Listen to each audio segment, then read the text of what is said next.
genital mutilation is a procedure where the female genitals are deliberately cut, injured or changed, but where there's no medical reason for this to be done. It's usually carried out on girls between infancy and the age of 15. It is illegal in the UK and is child abuse. FGM usually happens to girls whose mothers, grandmothers or extended family have had FGM themselves, or if their father comes from a community where it's carried out. The National Police Chiefs Council lead for FGM states that female genital mutilation is a barbaric and violent crime, a violation of human rights, often with lifelong consequences, committed by people children should be able to trust the most.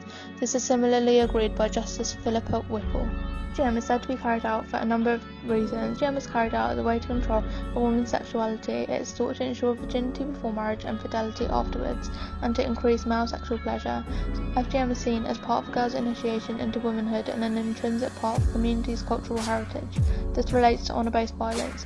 Honour-based violence is a form of domestic abuse which is perpetrated in the name of so-called honour. FGM is a form of honour-based violence. Some believe that the external female genitalia is considered dirty and ugly and should be removed, therefore promoting hygiene and aesthetic appeal. Although FGM is not endorsed by Islam or Christianity, supposed religious doctrine is often used to justify the practice. For many, FGM is a prerequisite for marriage. However, there are no acceptable reasons that justify FGM. There are 4 types of FGM. The first is where the clitoris is removed completely or half. The second type is where again the clitoris is removed along with the inner lips, known as the labia minora. The third type includes removal of both the clitoris and the labia minora, but the bigger lips are also removed. When everything is removed, the edges are sewn, leaving a tiny passage for menstrual flow and urine. Type 4 is also known as unclassified, which may include pricking of the clitoris, corrosive materials being introduced, tattoos, or even cutting into the floor of the vagina. Terminology used for this procedure has gone through a number of changes. When it first came to international attention, it was referred to as female circumcision. However, this was criticised for being drawn parallel to male circumcision, creating confusion. The term FGM is used by a wide range of women's health and human rights organisations. The word mutilation emphasises the gravity of the act and reinforces that the procedure is a violation of women and girls' basic human rights. This expression gained support in the late 1970s and has been used ever since. In the late 1990s, the term female genital cutting was introduced, following dissatisfaction with the term FGM, as there was a concern that communities could find the term mutilation malicious, therefore alienating practicing communities. The origins of the practice are unclear. It predates the rise of Christianity and Islam. It is said that some Egyptian mummies displayed characteristics of FGM, but following that, it has been used by many societies and people.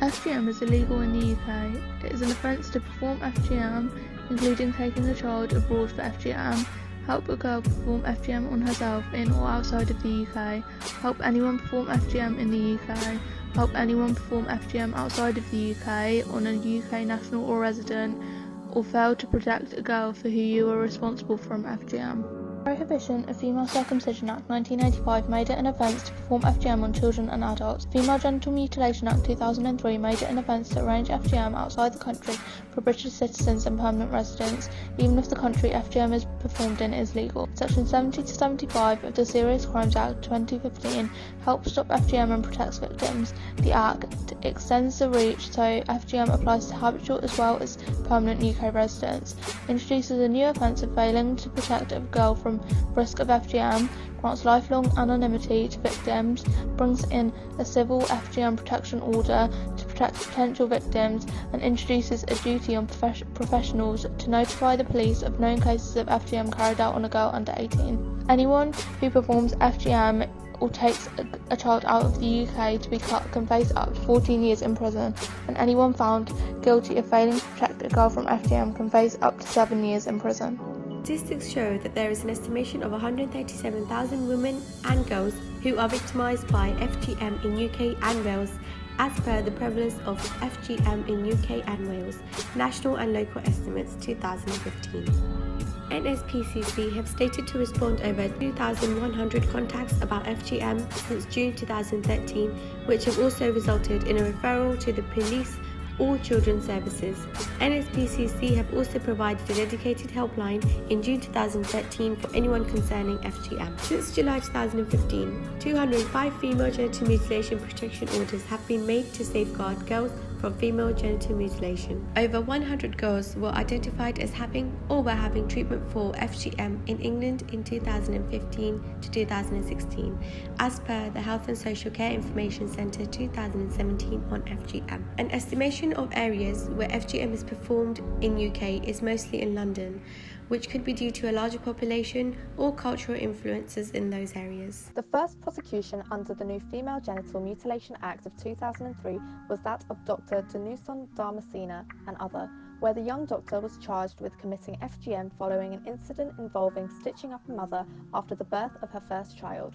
Although the jury found Damascena not guilty of subjecting a mother to FGM after he delivered her baby, this case saw the first prosecution of FGM since the practice was outlawed in England and Wales in 1985. The Director of Public Prosecutions, Alison Saunders, defended the decision of the court in this case, stating that the not guilty verdict would not affect our resolve to bring those who do commit FGM to justice where we have the evidence to do so. Also acquitted, the second case regarding FGM in the UK saw a 50-year-old